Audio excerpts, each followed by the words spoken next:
Welcome back, everybody. I am going to be pulling the rotating assembly out of this Ebara centrifugal pump. Now, it looks a lot like a Gorman Rupp, and the reason is because Ebara, I guess, copied the Gorman Rupp design. If you look at the service manual side by side, they're almost verbatim. Yeah, I'm not entirely sure what happened there with patents and whatnot, but it doesn't matter. This is what I've got.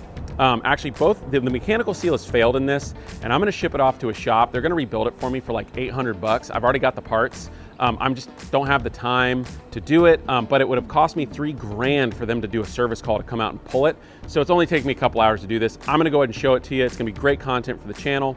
Now, Paul and I already did that one over there a couple months ago, where we replaced the mechanical seal and the bearings. I did a YouTube short about how we set those bearings and then put the shaft back in the casing, not the casing, the assembly.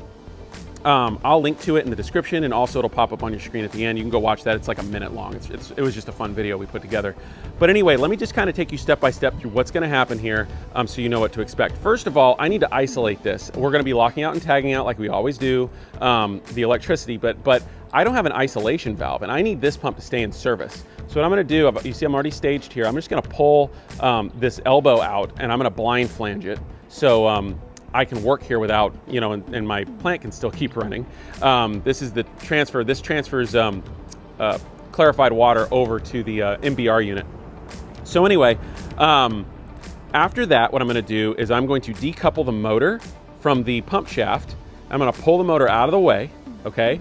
And then I'm going to pretty much just open up the pump casing on both sides. I'm going to release the bolts on both sides, and this will all be, you'll see me with my GoPro doing all this. And then I'm going to pop the assembly out this way. That's about going to wrap it up. So let's get to work, everybody.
Okay, so we are disconnected from the power source. The motor's disconnected from the pump. As you can see, that coupler I took off, the shaft is spinning for the motor independently, and I got the mounts off. So I can just move this out of the way now so that I can knock the assembly this way. Now, I think I edited something in I'm recording this on the fly, but it occurred to me as I dumped on the ground. And there's gonna be some water dumping out of this in a second. All of the water in the plant, we have it engineered so that if there's spills like this or anything, it goes back to the headworks. Like, so don't worry about any spilling you see on the ground. It goes right back to the influent lift station and it goes to treatment. There's only one area where that wouldn't happen, and we're not in that area. So just, I want to rest assure everybody, I'm not doing anything crazy here. Also, if you're getting anything out of this at this point, please like, subscribe, pass to your friends. Let's help folks get certified, and let's get this motor out of the way.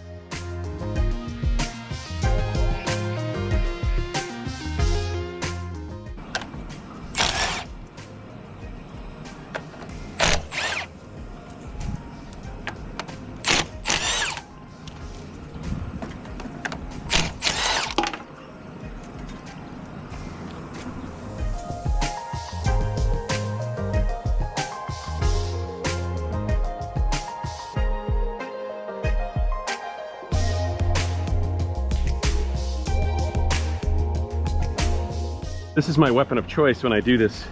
I used this last time on the other pump and it worked really well. This is the extension for my valve key for turning valves in town. But let's take it over there and see if we can pry this puppy off.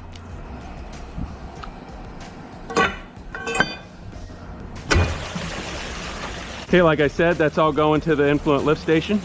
Fear not. I feel like when I do stuff and put it on YouTube, I gotta be very clear that that's going to be treated, okay?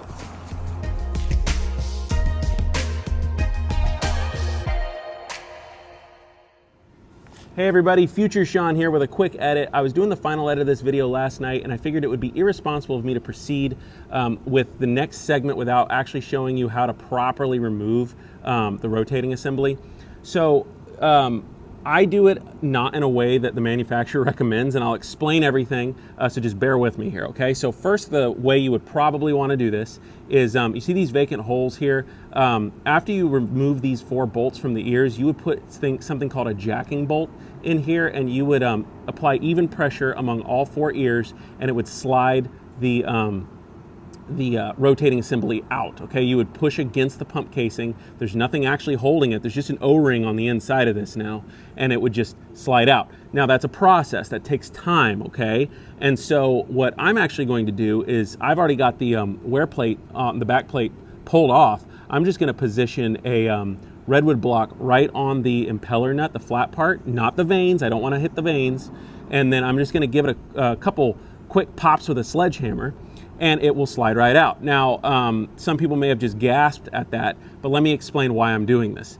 First and foremost, it's a huge time saver, okay? The second reason is I already know my mechanical seal's toast, my oil seals are toast, and my bearings are gonna get replaced, and the shaft's probably gonna get machined. The only real risk I'm taking is potentially damaging the impeller, but I'm probably not gonna hit it hard enough for that, first of all. That's never happened to me when I do that, second. So I'm kind of taking a calculated risk. The reason you wouldn't want to do it my way that you're about to see is you could damage all of those things. You should never hit something with a mechanical seal that is intact, okay? Something that you don't want to do. You could damage all those components I just mentioned. You could damage by hitting it with impact.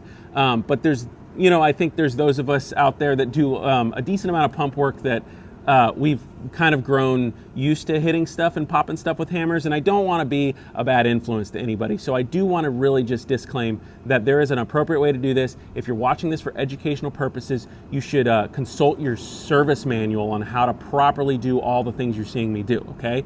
I take a little bit of creative license in how I do things, and that's my risk to take, okay? So I just wanted to be responsible as I show and I demonstrate. Again, the idea of a lot of what I do on my channel is to give a face to the name of stuff, and I don't want anybody getting any ideas and breaking pumps and stuff because you saw me do it. Okay, thank you for bearing with me on this edit and explanation. If you have anything to add, if you do this a lot and you could tell people a different way to pull the rotating assembly out, please put in the comments below. And now back to the regularly scheduled video. Okay, so here's where I'm probably gonna catch the most flack in the comments section, is how I'm gonna actually remove the rotating assembly. I'm gonna pop it out using a block and a sledge, using the big hammer method.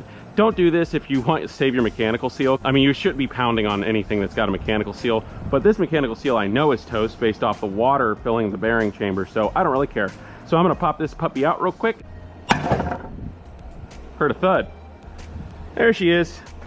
Yeah, so Not the most ideal way to remove the rotating assembly, but I got things to do, so I'm not gonna be farting around with it all day, doing it all gentle-like. So I'm gonna get this all cleaned up.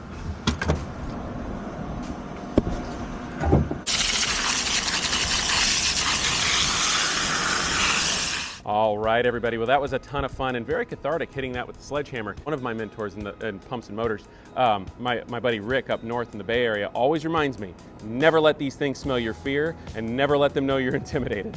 You show them who's boss, right? So, and I've never broken a pump hitting it with a hammer, ever. I don't know if I'm strong enough for that. So I'll get off of that. I just wanted to go through some of the workings here. I was gonna pull the impellers off, or the impeller off and show you the mechanical seal, but I decided not to for the sake of the people in the shop.